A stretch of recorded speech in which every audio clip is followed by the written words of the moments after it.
Hey everybody, Norm from Tested here, and it's Saturday morning, so we're going to talk about some Saturday morning TV shows with Brandon from Prop Store, because this Saturday morning you guys are running your TV Treasures auction. Yes, December 1st is the Commissar Collection auction, so it may be going on right now. Now, I grew up with a lot of Saturday morning, just great shows, and that not only the shows had cool props and costumes, but also the commercials were just burned into my memory, and there are some pieces from those shows and commercials in this auction. Can you talk about some of these pieces? Yeah. I mean, there's a lot of content relating to children's television. I think many of us sort of discover television as children, so there's always a soft spot for some of those shows.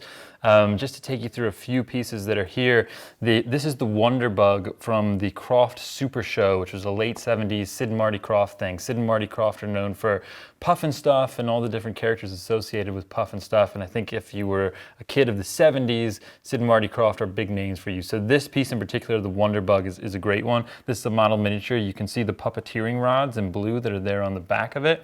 You can see he's got the little license plate, #1 Der Bug, hand painted there, which is very cool. And we also have some Sid and Marty Croft walk-around costumes, full costumes in the sale, including Shirley Puff and Stuff, which is super visual. It's got this great big mascot-like head on it that somebody put their arms inside of and puppeteered.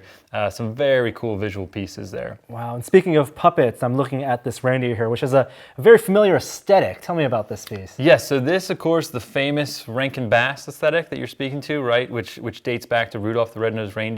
This is actually from a 2008 thing called A Miser Brothers Christmas, and that was a sequel to a 1974 Rankin Bass production called The Year Without Santa Claus. But this is a stop-motion reindeer puppet, and you can see he's covered in fleece. There is an armature in it, and it was animated frame by frame for that program. So we have a number of stop motion puppets in the sale, and many of the estimates on some of these things, some of these puppets are actually quite reasonable. You know, there are things below $5,000, there are things below $1,000, and some items are going to be sold with no reserve, meaning the bidders are going to set the price. There's no barrier to entry, so to speak.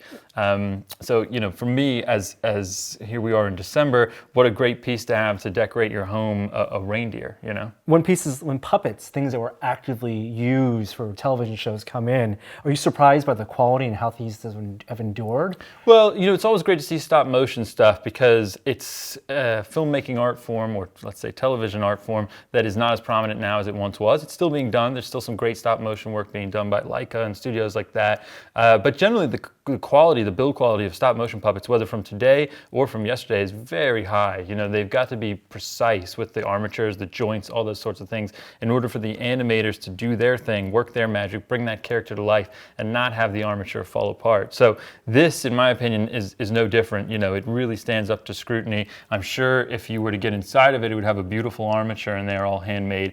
But exterior, the aesthetic of it is wonderful as well. That's for the lucky collector that's going to pick this one up. Yeah, to go I'm not inside. suggesting to open them up. Let's let the reindeer be. Yeah. Well, speaking of just elaborate puppets, the commercials actually from the 90s, from the early thousands or 80s, had some amazing puppets as well. And I was flipping through the catalog and I saw things like the California Raisins. Yes, yeah. And I can't believe that these things still survived and are in this collection. Yeah, there's some great stuff from an animator named Will Vinton, who sadly passed away a couple of months ago, but he had an amazing career creating characters like the California Raisins. He also did the Noid, the Domino's Noid from the 80s commercials, and we have that in the auction. He did a lot with claymation or clay animation, which is a slightly different type of puppets. I believe the Noid and the Noid heads are claymation, but there's some great Will Vinton stuff. There's some pieces from, there's a little strawberry puppet, there's a little orange puppet, I think there's a broccoli puppet, all these food-related puppets that we have that make sense for the commercials.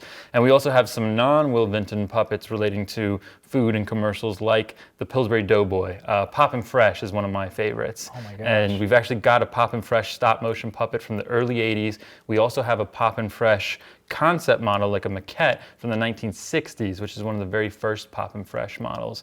And it's things like that you wouldn't think of as collectibles, but then when you actually get into it and you start to wrap your head around it, it is pretty universally known, and probably a huge portion, certainly of America, is familiar with those characters because we remember those adverts from television. They were paired with the jingles, the earworms that were in your heads, and in many cases, even with the people we talk about working in the effects business, commercials are where they put so much labor, I mean, for these 30-second spots, so much effort into things that were seen for maybe a week or a month. Yeah, absolutely. I mean, I think a commercial has to catch your eye in such a short amount of time, and what better way to do that than with a brilliant character or a great piece of animation or some combination of the two. Okay, let's talk about this piece here, because this looks like a Tin Man of sorts. Yeah, so this is from a lesser-known program from about 1990 called Dreamer of Oz, and this is the Tin Man. We actually have the full costume for sale. We just brought up the latex mask to show you today.